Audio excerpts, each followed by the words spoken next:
Hello friends, எல்லோரும் எப்படி இருக்கீங்க? கண்டிப்பாக நல்லா இருப்பீங்கன்னு நம்புகிறேன்.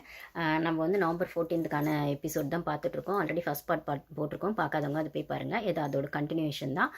இப்போ ஜாக்கும் சௌந்தர்யானே வருது. ஜாக்கும் முத்துவும் பேசிகிட்டு இருக்க பட்சத்தில் சௌந்தர்யாவை பற்றி முத்து சொல்லுவார். அவருக்கு எழுதின அந்த மொட்டை கடுதாசி கூட வந்து சௌந்தர்யா தான் எழுதியிருக்காங்க அப்படின்னு ஜாக் கிட்ட சொல்லுவார். ஜாக் வந்து எப்படி கண்டுபிடிச்ச அப்படின்னும் போது இப்போ அதுக்கு முன்னாடி ஒரு ஆக்டிவிட்டி போயிருக்கோன்னு நான் சொல்லுவேன் இல்லைங்களா, நம்மளுக்கு 1 hourல அது காட்டல. அதில் வந்து சௌந்தர்யாவே சொல்லியிருப்பாங்க போல இருக்குது. அதாவது வந்து அந்த ஸ்ட்ராட்டஜி, நீ ஒரு ஸ்ட்ராட்டஜி யூஸ் பண்ணுற, நான் ஒரு ஸ்ட்ராட்டஜி யூஸ் பண்ணி உன்னை இந்த வீட்டை விட்டு வெளில அனுப்புகிறேன் அப்படிங்கிற மாதிரி அந்த மொட்டை கடுதாசில் எழுதியிருப்பாங்க இல்லைங்களா. ஸோ அதெல்லாம் அவங்களே வந்து உளறி கொட்டிட்டாங்க அப்படின்னு சொல்லி முத்து சொல்வார். அவளே உளறிட்டா லூஸ் மாதிரி எல்லாத்தையும் அப்படின்ற மாதிரி முத்து ஜாக்லின் கிட்ட சொல்லுவார் சௌந்தர்யா பற்றி. சரின்ட்டு அப்படியா அப்படின்ற மாதிரி ஜாக்லின் கேட்டு வச்சுக்குவாங்க. இது ஒன்று ஆகும். இன்னொன்று அப்புறமா வந்து இந்த சாரி லெட்டர் கேட்குற ஒரு ஆக்டிவிட்டி சொன்னேன் இல்லைங்களா, ஃபர்ஸ்ட் பார்ட்டில் சொல்லியிருப்பேன். அதில் வந்து இந்த தர்ஷிகா விஷால் வந்து லவ் பண்ணுற அந்த விஷயத்தை பற்றி, அதான் விஷாலும் வந்து மஞ்சரி மேம்க்கு வந்து தர்ஷிகாவுக்கு சப்போர்ட் பண்ணியும், தர்ஷிகாவும் விஷாலை அடிக்கக்கூடாது, பிடி டீச்சர் வந்து விஷால் அடிச்சிட்டாங்க அப்படிங்கிற மாதிரியும். ஸோ இவங்க 2 பேர் லவ் கண்டென்ட்டை மாற்றி தான் அந்த லெட்டரே இருக்கும், அந்த சாரி லெட்டர் அப்படிங்கும்போது அதை டோட்டலாக அந்த இன்டென்ஷனே மாற்றிட்டாங்க, அது வேற. பட் ஆனால் இவங்க லவ் பண்ணுறாங்க தர்ஷிகாவும் விஷாலும் அப்படிங்கிறது அந்த ஸ்கூல் ஃபுல்லாக தெரியணும் அப்படிங்கிற மாதிரி ஒன்று போயிட்டு இருக்கு. ஓகேங்களா. இதை வச்சு இன்னொரு பிரச்சனையும் அங்கே வருது. அங்கே வந்து பாய்ஸோட ரெஸ்ட் ரூமில் வந்து பாய்ஸோட பாத்ரூம் அந்த ரெஸ்ட் ரூமில் கண்ணாடியில் லவ் சிம்பிள் போட்டு விஷால் தர்ஷிகா போட்டிருக்காங்க. யாரும் அதுவும் லிப்ஸ்டிக்கில் போட்டிருக்காங்க போல, ஹார்ட் சிம்பிள் போட்டு. அப்போ அதை ஃபஸ்ட்டு பார்த்தது ராணவ் அப்படிங்கிற மாதிரி அவர் வந்து கம்ப்ளைண்ட் பண்ணுறாரு பிரின்ஸிபல் கிட்ட. அப்போ அந்த இடத்துல பிடி டீச்சர் ஜெஃப்ரியும் போயிட்டு அதை வந்து அதை ட்ரை பண்ணுறாங்க. ஏதோ ஒரு ப்ராடக்ட் எதில் எழுதியிருக்காங்கன்னு பார்த்தா லிப்ஸ்டிக்கில் எழுதியிருக்காங்க. அப்புறம் அதை கஷ்டப்பட்டு ஸ்ப்ரே போட்டு எரேஸ் பண்ணிடுறாங்க.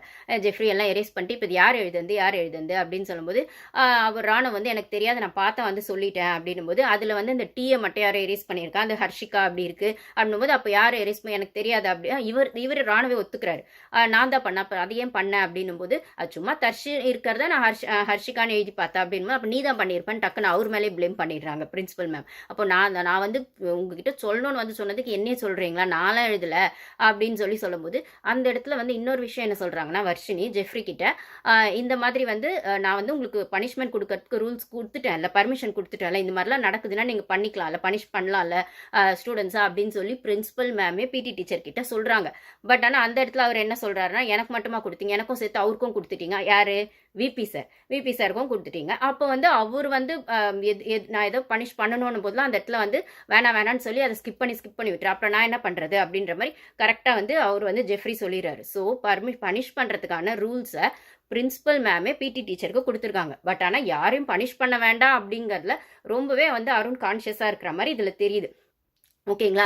இப்போ விஷால் தர்ஷிகாலாம் அவங்க வருமா, அந்த விஷால் பேராக இருக்கட்டும், இல்லைனா வந்து பாய்ஸ் டீமில் வேறு யாராவது ஏதோ பிரச்சனையாக இருக்கட்டும், பனிஷ் பண்ணிட்டா கேப்டன்சி டாஸ்க்கு ஏதோ பிரச்சனை வந்துடும் அப்படிங்கிற இன்டென்ஷனில் கேப்டனாகவும் வைஸ் பிரின்சிபலாகவும் டபுள் ரோல் அருண் ப்ளே பண்ணுற பட்சத்தில் பனிஷ்மெண்ட்டு அப்படி இப்படின்னு போயிடுச்சுன்னா, அது வந்து ரிவெஞ்ச் மோடு அப்படி இப்படின்னு போயிடுச்சுன்னா, இவர் கேப்டன்சிக்கு யாராவது அந்த ஸ்ட்ரிங்கு கழட்டிட்டாங்கன்னா என்ன பண்ணுறது? ஆல்ரெடி இப்போ 2 நாளாக வந்த டாஸ்க்குக்கே ஜாக்லின்லாம் அதை பண்ணியிருக்கலாம். இப்போ நான் நெக்ஸ்ட் அது எபிசோடில் அதை பற்றி பேசுகிறேன். அது வந்து என்ன சொல்கிறது, ஏற்கனவே நேற்றே வந்து சௌந்தர்யா ஜாக்லின் அழற பட்சத்தில் அங்கே அந்த விஷயத்தை வந்து அருண் வந்து சரியாக வந்து ஹேண்டில் பண்ணல அப்படிங்கிற மாதிரி ஏதோ ஒன்று பண்ணியிருக்கலாம். பண்ணணும்னு நினச்சிருந்தா ஒரு இடத்துலையும் பண்ணியிருக்கலாம். பட் ஆனால் இந்த டாஸ்க் வைஸ் வரும்போது அந்த கேப்டன்சி அப்படிங்கிறது யாரும் மறந்துட்டாங்களா என்னன்னு தெரில. அந்த ஸ்ட்ரிங் நிறைய இடத்துல யூஸ் பண்ணி இப்போ ஃப்ரைடே மட்டும்தான் இருக்குது, 4 நாளில் யூஸ் பண்ணி அது ஒரு கேம் சூப்பராக ஆடி இருக்கலாம் கேர்ள்ஸ் டீம். பாய்ஸ் டீமில் யாரும் கண்டிப்பாக அதை பண்ணவே மாட்டாங்க. ஓகேங்களா. ஏன்னா அருண் கேப்டனாக இருக்கிறது பாய்ஸ் டீமுக்கு ஃபேவர், அதனால் யாரும் பண்ண மாட்டாங்க. ஆனால் கேர்ள்ஸ் டீம் ஒவ்வொருத்தரும் கொஞ்சம் டீப்பாக யோசிச்சு அதை பண்ணியிருக்கலாம். இப்போ ஃப்ரைடே மட்டும்தான் இருக்குது, அதில் என்ன பண்ணுவாங்கன்னு தெரில. அதுலையாச்சும் ஏதாச்சும் பண்ணால் நல்லாயிருக்கும் இன்ட்ரெஸ்டிங்காக. சரி, ஓகே, இது ஒரு பக்கம் நடக்குது. அதனால் யாரையும் பனிஷ் பண்ணக்கூடாதுன்றதுல கான்ஷியஸாக அருண் வந்து அதனால தான் ஒரு 2 நாளாக எல்லா பிரச்சனையும் சட்டிலாக சால்வ் பண்ணுறாரு அப்படின்னா எதுக்குன்னா அவருக்கு பிரச்சனை வராமல் இருக்கணுன்றதுக்காக.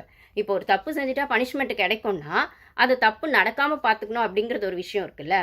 ஸோ அதனால தான் அருண் வந்து இந்த கேரக்டரில், அதாவது விபி அப்படிங்கிற வைஸ் பிரின்சிபல் அப்படிங்கிற கேரக்டரில் தப்பு வந்து நடந்தாலே இவர் நடக்காமல் இருக்கணுன்ற மாதிரி ஒரு மாதிரி சட்டிலாக எல்லாருக்கிட்டையும் ஸ்மூத்தாக பேசுகிற மாதிரி நல்லா பண்ணுறாரு அந்த கேரக்டர். நான் கூட பெஸ்ட் பர்ஃபார்மர் ஒஸ்ட் பர்ஃபார்மர்னு ஒரு வீடியோ போட்டிருப்பேன் நேற்று. அது எதுக்குன்னா பெஸ்ட் பர்ஃபார்மர் ஒஸ்ட் பர்ஃபார்மர் அந்த மார்னிங் ஆக்டிவிட்டியில் அருண் நல்லா பண்ணாருன்னு பாய்ஸ் டீம் ஃபுல்லாக அருணை வந்து அப்ரிஷியேட் பண்ணியிருப்பாங்க. அதே மாதிரி ஒஸ்ட்டில் வந்து வர்ஷினி பண்ணல அப்படிங்கிற மாதிரி வந்திருக்கும். இவங்க எதுக்கு அருணை தூக்கி தூக்கி வைக்கிறாங்க? அருணை வந்து பெஸ்ட் பர்ஃபார்மர் சொல்லி தான் அவர் கேப்டன்சிக்கு வந்தது. இப்பயுமே இதில் பெஸ்ட்டு அப்படின்னு அவர் சொல்கிற பட்சத்தில் அவர் பாய்ஸ் டீமுக்கு மட்டும் சப்போர்ட்டாக இருக்கணும். கேர்ள்ஸ் டீமில் யாராவது தப்பு பண்ணால் இல்லை அதை தப்பாக வந்து ப்ரொஜெக்ட் பண்ணுறது கூட இவர் ட்ரை பண்ணுவார். இப்போ இன்னைக்கான எபிசோடில் ஜாக்லினா அப்படி தான் பண்ணார். இதில் தீபக் எந்த தப்பும் பண்ணலை. ஓகேங்களா? அப்படிங்கிற மாதிரி அவர் சொல்ல வர்றாரு. ஸோ எனக்கு ஒன்றும் புரியல. நீங்கள் வந்து பாய்ஸ் கேர்ள்ஸ்ன்னு சீசனை கொண்டு போயிட்டு ஒரு சைடாக மட்டுமே கொண்டு போகிறது அப்படிங்கிறது எந்த வகையில் நியாயம்னு தெரியல. ஒரு டாஸ்க்குன்னு வந்தால் இவங்களும் ஸ்ட்ராட்டஜி தான் பண்ணுவாங்க, அவங்களும் ஸ்ட்ராட்டஜி தான் பண்ணுவாங்க. இவங்களும் இவங்களுக்கு ஏற்ற கேமை இவங்களுக்கு எப்படி பெனிஃபிட்ஸோ அப்படி தான் ஆடுவாங்க. அவங்களும் அவங்களுக்கு ஏற்ற கேமை அவங்க பெனிஃபிட்ஸ்னு ஆடுவாங்க. அவங்க ஆடும்போது மட்டும் அது டாஸ்க்கு கேமு. பாய்ஸ் ஆடும்போது, கேர்ள்ஸ் ஆடினா வந்து அது கண்டென்ட்டோ அவங்க நேர்மையாக ஆடல, அவங்க சரியில்லை, ஓவர் ரியாக்ஷன் அப்படின்றீங்க. இப்போ வந்து இந்த இடத்துலையும் வந்து இப்போ வந்து விஷால் அந்த லவ் சிம்பிள் போட்டு வரும்போது வர்ஷினி வந்து ரொம்பவே ஹார்ஷாக வந்து ஆஸ் அ பிரின்சிபலாக வந்து கேட்குறாங்க, யார் பண்ணாங்க, அது பாய்ஸ் டீமில் இருக்குது, அதாவது பாய்ஸ் பாத்ரூமில் அங்கே கண்ணாடியில் இருக்குது அப்படின்னு சொல்லி வந்து கேட்குறாங்க. வந்து கேட்குற பட்சத்தில் யாரும் பண்ணலை அப்படின்னு சொல்லும்போது தர்ஷிகா அப்புறம் வந்து ஸ்டாஃப் எல்லாம் சேர்ந்து வந்து சொல்கிறாங்க, இப்போ யார் பண்ணாங்கன்னு ஒத்துக்கணும், அவங்களுக்கு பனிஷ்மெண்ட் இருக்குது சொல்லுங்க அப்படின்னா யாரும் ஃபர்ஸ்ட் ஆஃப் ஆல் வந்து ஒத்துக்க போகிறதில்ல, அது செகண்டரி. ஆனால் அங்கே பனிஷ்மெண்ட் இருக்குன்னு சொன்னதுக்கப்புறம் தர்ஷிகா டென்ஷன் ஆயிட்டாங்க.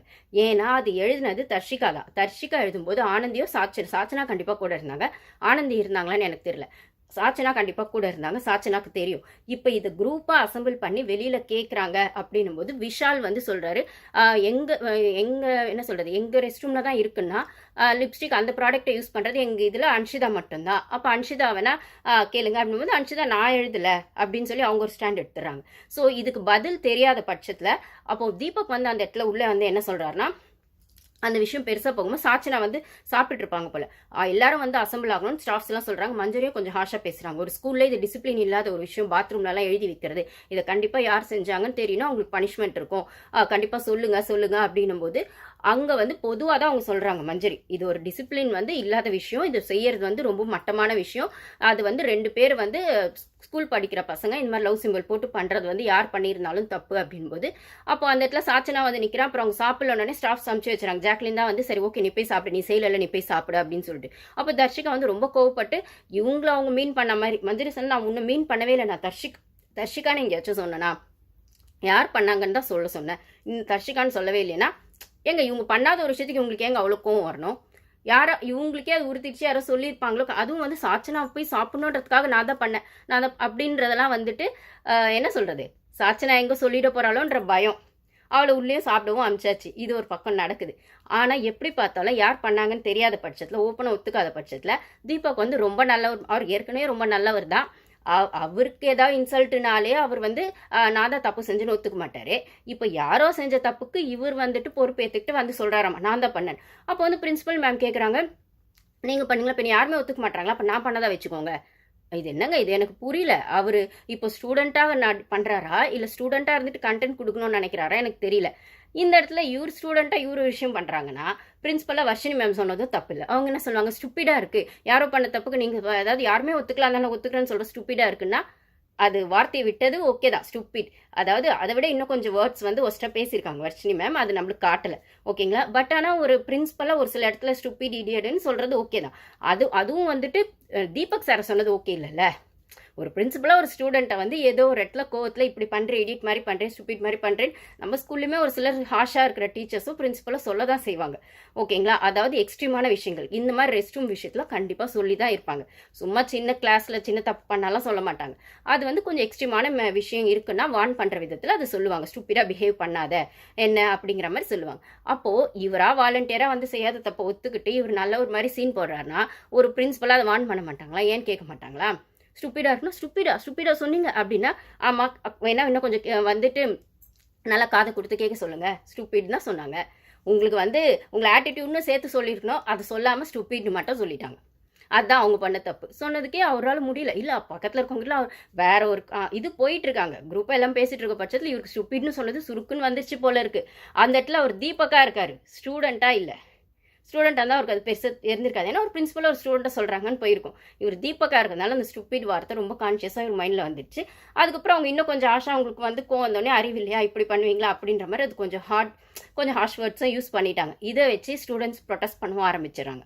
பிரின்சிபல் மேடம் வந்து எங்ககிட்ட சாரி கேட்கணும், அவங்க ரொம்ப தப்பாக வேர்ட்ஸ் யூஸ் பண்ணிட்டாங்க அப்படின்னு. ஸோ மற்ற ஸ்டாஃப்ஸ் எல்லாம் சேர்ந்து சமாதானப்படுத்தி அவங்கள வந்து சாரி கேட்க வைக்கிறாங்க. நம்ம இதை பற்றி டீட்டெயிலாக நெக்ஸ்ட் வீடியோவில் பார்ப்போம் கைஸ். தேங்க்யூ.